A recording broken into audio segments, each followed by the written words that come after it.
Hi everyone, welcome back to new recipe. ಇವತ್ತು ಒಂದೇ ಮಸಾಲ ಬಳಸ್ಕೊಂಡು ಎರಡು ರುಚಿಯಾದ ಸ್ನ್ಯಾಕ್ಸ್ ಮಾಡೋದು ನೋಡೋಣವಾ. ಸಂಜೆ ಟೀ ಜೊತೆ ಭಾಳ ಚೆನ್ನಾಗಿರುತ್ತೆ ತಿನ್ನೋಕ್ಕೆ. ಇದಕ್ಕೆ ಬೇಕಾಗಿರೋದು ಅವಲಕ್ಕಿ, ಕೊಬ್ಬರಿ, ಕರಿಬೇವು, ಹಸಿಮೆಣ್ಸಿಕಾಯಿ, ಶೇಂಗಾ ಬೀಜ, ಹುರ್ಗಡ್ಲೆ, ಕೊತ್ತಂಬರಿ ಕಾಳು ಪುಡಿ, ಅರಿಶಿನ ಪುಡಿ, ಉಪ್ಪು ಮತ್ತು ಮಂಡಕ್ಕಿ. ಇಲ್ಲಿ ಒಂದು ಕಡಾಯಿಗೆ 1.5-2 ಬಟ್ಲಷ್ಟು ಎಣ್ಣೆ ತೊಗೊಂಡಿದ್ದೀನಿ. ಅದಕ್ಕೆ ಒಂದು ಅರ್ಧ ಬಟ್ಲಷ್ಟು ಶೇಂಗಾ ಬೀಜ ಹಾಕ್ತಾಯಿದ್ದೀನಿ.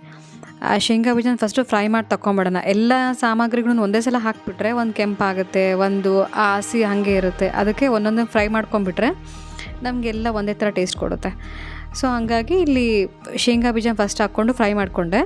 ಅದೇ ಥರನೇ ಕೊಬ್ಬರಿ ಸ್ಲೈಸ್ ಮಾಡ್ಕೊಂಡಿದ್ದೆ, ಒಣ ಕೊಬ್ಬರಿನ ಸ್ಲೈಸ್ ಮಾಡ್ಕೊಂಡು ಕಟ್ ಮಾಡ್ಕೊಂಡಿದ್ದೆ, ಅದನ್ನು ಫ್ರೈ ಮಾಡ್ಕೊಂಡು ತೆಕ್ಕೊತಾ ಇದ್ದೀನಿ. ಸ್ವಲ್ಪ ರೆಡ್ ಚೆನ್ನಾಗಿ ಫ್ರೈ ಆದರೆ ಟೇಸ್ಟ್ ಚೆನ್ನಾಗಿ ಕೊಡುತ್ತೆ. ಇಲ್ಲಿ ಕೊಬ್ಬರಿ ಲೈಟ್ ಬ್ರೌನ್ ಕಲರ್ ಆಗೋತನ ಫ್ರೈ ಮಾಡಿಕೊಂಡೆ. ಅದೇ ಕಡಾಯಿಗೆ 1.5 ಚಮಚ ಅಷ್ಟು ಸಾಸಿವೆ ಹಾಕ್ಕೊತಿದ್ದೀನಿ. ಒಂದು 8-9 ಎಸಳಷ್ಟು ಬೆಳ್ಳುಳ್ಳಿನ ಸಿಪ್ಪೆ ತೆಗೆದ್ಬಿಟ್ಟು ಜಜ್ಜಿ ಹಾಕ್ಕೊಂಡಿದ್ದೀನಿ. ಆ ಜಜ್ಜಿ ಹಾಕ್ಕೊಳೋದ್ರಿಂದ ನಿಮಗೆ ಫ್ಲೇವರ್ ಚೆನ್ನಾಗಿ ಕೊಡುತ್ತೆ ಬೆಳ್ಳುಳ್ಳಿದು. ಆಮೇಲೆ 1.5 ಚಮಚ ಜೀರಿಗೆ ಹಾಕ್ಕೊಂಡೆ ಇಲ್ಲಿ. ನೆಕ್ಸ್ಟು ಹಸಿಮೆಣ್ಸಿಕಾಯಿನ ನಾನು 1-2 ಕಟ್ ಮಾಡ್ಕೊಂಡು ಹಾಕೊಂಡಿದ್ದೀನಿ.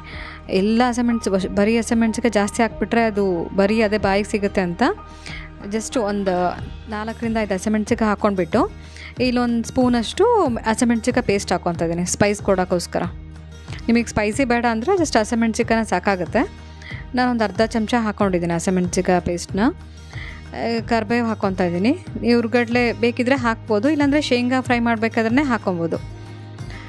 ಇಲ್ಲಿ ಟೇಸ್ಟ್ ಮೇಕರ್ ಅಂದರೆ ಇದೆ. ಇಲ್ಲಿ ಕೊತ್ತಂಬರಿ ಕಾಳನ್ನ ಸ್ವಲ್ಪ ಕುಟ್ಕೊಂಡು ಹಾಕ್ಕೊಂಡಿದ್ದೀನಿ. ಒಂದು ಸ್ಪೂನಷ್ಟು ಕೊತ್ತಂಬರಿ ಕಾಳನ್ನ ಜಸ್ಟ್ ಒಂದೇ ಸಲ ಸ್ವಲ್ಪ ಕುಟ್ಟಿ 1-2 ಆದರೆ ಸಾಕು, ಅಷ್ಟು ಕುಟ್ಬಿಟ್ಟು ಹಾಕ್ಕೊಂಡಿದ್ದೀನಿ. ನೆಕ್ಸ್ಟ್ ಇನ್ನು ಗ್ಯಾಸ್ ಆಫ್ ಮಾಡ್ತೀವಿ ಅಂದಾಗ ಅರಿಶಿನ ಪುಡಿ ಹಾಕ್ಕೊತಾ ಇದ್ದೀನಿ. ಬೇಗ ಹಾಕ್ಬಿಟ್ರೆ ಒಂಥರ ಕಪ್ಪದಂಗೆ ಆಗಿಬಿಡುತ್ತೆ. ಅದಕ್ಕೆ ಗ್ಯಾಸ್ ಆಫ್ ಮಾಡಿದ್ದೀನಿ ಇವಾಗ. ಇಲ್ಲಿ ರುಚಿಗೆ ತಕ್ಕಷ್ಟು ಉಪ್ಪು ಹಾಕ್ತಾಯಿದ್ದೀನಿ. ಮತ್ತು ಕಡಿಮೆ ಅನಿಸಿದರೆ ನಾವು ಅವಲಕ್ಕಿ ಫ್ರೈ ಮಾಡಬೇಕಾದ್ರೆ ಇನ್ನೊಂದು ಸ್ವಲ್ಪ ಹಾಕ್ಕೋಬೋದು. ಇಲ್ಲಿ ನಾನು ಫ್ರೈ ಮಾಡ್ಕೊಂಡು ಇಟ್ಕೊಂಡಿದ್ದು ಕೊಬ್ಬರಿ ಮತ್ತು ಶೇಂಗಾ ಬೀಜನ ಹಾಕ್ಕೊತಾ ಇದ್ದೀನಿ ವಾಪಸ್ ಅದು ಕಡಾಯಿಗೆ. ಗ್ಯಾಸ್ ಆಫ್ ಮಾಡಿದ್ದೀನಿ ಆವಾಗಲೇ. ಅದು ಸ್ವಲ್ಪ ತಣ್ಣಗೆ ಆಗಕ್ಕೆ ಬಿಡಬೇಕು. ತಣ್ಣಗಾದಮೇಲೆ ಒಂದು ಬೌಲಲ್ಲಿ ತೆಗೆದಿಟ್ಕೊಂಡಿದ್ದೀನಿ, ನಂಗೆ ಇನ್ನೊಂದು ಸ್ನ್ಯಾಕ್ಸ್ ಮಾಡೋಕ್ಕೆ ಬೇಕಲ್ವ. ಈಗ ನೆಕ್ಸ್ಟು ಅದೇ ಕಡಾಯಿಗೆ ಅರ್ಧ ಕೆಜಿಯಷ್ಟು ತೆಳ್ಳನ ಅವಲಕ್ಕಿ ತೊಗೊಂಡಿದ್ದೀನಿ. ಪೇಪರ್ ಅವಲಕ್ಕಿ ಅಂತೀವಲ್ಲ, ಆ ಅವಲಕ್ಕಿ ತೊಗೊಂಡಿದ್ದೀನಿ. ಇದು ಇಷ್ಟು ಮಸಾಲ ಸಾಕಾಗುತ್ತೆ ಅರ್ಧ ಕೆಜಿಗೆ. ಅದನ್ನು ಸಣ್ಣ ಊರಲ್ಲಿ ಇಟ್ಕೊಂಬಿಟ್ಟು ಚೆನ್ನಾಗಿ ಫ್ರೈ ಮಾಡ್ಕೋಬೇಕು. ಜೋರು ಇಟ್ಕೊಂಬಿಟ್ರೆ ಒತ್ತೋಗುತ್ತೆ, ಇಲ್ಲ ಮೇಲಿಂದ ಆಗಿರಲ್ಲ, ಹಾಗಾಗುತ್ತೆ. ಹಾಗಾಗಿ ಆದಷ್ಟು ಸಣ್ಣ ಊರಲ್ಲಿ ಇಟ್ಕೊಂಡೇ ಅಲ್ಲೇ ಇಟ್ಕೊಂಡೆ ಸ್ವಲ್ಪ ಕಲಿಸ್ತಾನೆ ಇರಬೇಕು. ಸೊ ಇದು ಜಾಸ್ತಿ ನಮಗೆ ಕಲ್ಸೋದು ಬೇಡ ಅಂದರೆ ಈಸಿ ಟ್ರಿಕ್ ಏನಂದರೆ ಬಿಸಿಲಿದ್ದಾಗ ಬಿಸಿಲಿಗೆ ಇಟ್ಬಿಡ್ಬೇಕು ಹೊರಗೆ. ಬಿಸಿಲಿಗೆ ಇಡೋದ್ರಿಂದ ನಿಮಗೆ ಅಲ್ಲೇ ಸ್ವಲ್ಪ ಕ್ರಿಸ್ಪಿನೆಸ್ ಆಗಿಬಿಡುತ್ತೆ. ಅದು ನಿಮಗೆ ಫ್ರೈ ಮಾಡೋಕ್ಕೆ ಸ್ವಲ್ಪ ಫ್ರೈ ಮಾಡಿದ್ರೂ ಸಾಕಾಗುತ್ತೆ.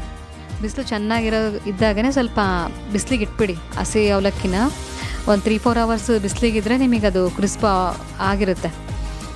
ಅದನ್ನು ಒಗ್ಗಡೆ ಹಾಕಿದ್ಮೇಲೆ ಈ ಥರ ತಂದು ಹಾಕಿದರೆ ನಿಮಗೆ ಬೇಗ ಆಗೋಗ್ಬಿಡುತ್ತೆ. ಇವಾಗ ನಮ್ಮದು ಅವಲಕ್ಕಿ ರೆಡಿ ಆಯಿತು. ಅವಲಕ್ಕಿ ಸ್ನ್ಯಾಕ್ಸಿಗೆ, ಬಾಕ್ಸಿಗೆ ಎಲ್ಲನೂ ಟ್ರಿಪ್ ಹೋದರೆ ಬಾಕ್ಸಿಗೆ ಕಟ್ಕೊಂಡು ಹೋಗೋಕ್ಕೆ ಭಾಳ ಚೆನ್ನಾಗಿರುತ್ತೆ. ಈರುಳ್ಳಿ ಜೊತೆ ಅಂತೂ ಇನ್ನೂ ಬೆಸ್ಟ್ ಕಾಂಬಿನೇಷನ್. ಇವಾಗ ಇನ್ನೊಂದು ನಾನು ಬೌಲಲ್ಲಿ ಒಗ್ಗರಣೆ ತೆಗೆದಿಟ್ಕೊಂಡಿದ್ನಲ್ಲ, ಸೊ ಇನ್ನೊಂದು ರೆಸಿಪಿ ಮಾಡೋಣ. ಇದಕ್ಕೇ ಮಂಡಕ್ಕಿ ಮಿಕ್ಸ್ ಮಾಡಿದರೆ ಆಗೋಯ್ತು. ಸೊ ಮಸಾಲ ಮಂಡಕ್ಕಿ ರೆಡಿ ಆಗುತ್ತೆ ನಮ್ಮದು. ಈಗ ಮಂಡಕ್ಕಿಗೆ ಒಗ್ಗರಣೆ ಹಾಕ್ಬಿಟ್ಟು ಸ್ವಲ್ಪ ಚೆನ್ನಾಗಿ ಕೈ ಆಡಿಸ್ಕೊತಾ ಇದ್ದೀನಿ. ನೋಡಬೇಕು, ಉಪ್ಪು ಬೇಕಿದ್ರೆ ಸ್ವಲ್ಪ ಹಾಕ್ಕೊಳ್ಳಿ. ನಂಗೆ ಕರೆಕ್ಟ್ ಅನಿಸ್ತು, ಏನೂ ಬೇಡ ಅನಿಸ್ತು, ಸೊ ಹಂಗಾಗಿ ಹಾಕ್ಕೊಂಡಿಲ್ಲ. ಇವೊಂದು ಸ್ವಲ್ಪ ಸ್ವೀಟ್ನೆಸ್ ಬೇಕನ್ನೋರು ಸಕ್ಕರೆನೂ ಹಾಕ್ಬೋದು. ಸಕ್ಕರೆ ಪುಡಿ ಈ ಟೈಮಲ್ಲಿ ಒಂದು ಅರ್ಧ ಸ್ಪೂನ್ ಹಾಕ್ಕೊಂಡ್ರೆ ನಿಮಗೆ ಆ ಸ್ವೀಟ್ನೆಸ್ ಕೊಡುತ್ತೆ. ನಮ್ಮ ಮನೇಲಿ ಇಷ್ಟ ಆಗೋಲ್ಲ, ಸೊ ನಾನು ಹಾಕ್ತಾಯಿಲ್ಲ. ಅವಲಕ್ಕಿಗಾದರೂ ಆಯಿತು, ಇದಕ್ಕಾದರೂ ಆಯಿತು, ಒಂದು 1/2 ಸ್ಪೂನ್ ಹಾಕ್ಕೊಂಡ್ರೆ ನಿಮಗೆ ಸ್ವಲ್ಪ ಟೇಸ್ಟ್ ಚೇಂಜ್ ಕೊಡುತ್ತೆ. ನಂಗೆ ಬೇಡ ಅಂತ ಹಾಕ್ತಿಲ್ಲ. ಇಲ್ಲಿ ಮಂಡಕ್ಕಿ ಇನ್ನೂ ಸ್ವಲ್ಪ ಮೆತ್ತಗಿದೆ, ಇನ್ನೊಂದು ಸ್ವಲ್ಪ ಫ್ರೈ ಮಾಡ್ಕೋಬೇಕು. ಇದೇ ಥರನೇ ಮಂಡಕ್ಕಿನೂ ಬಿಸಿಲಿಗಿಟ್ರೆ ನಿಮಗೆ ಬೇಗ ಆಗೋಗ್ಬಿಡುತ್ತೆ. ಇವಾಗ ನಮ್ಮದು ಮಂಡಕ್ಕಿ ಸ್ನ್ಯಾಕ್ಸು ರೆಡಿ ಆಯಿತು.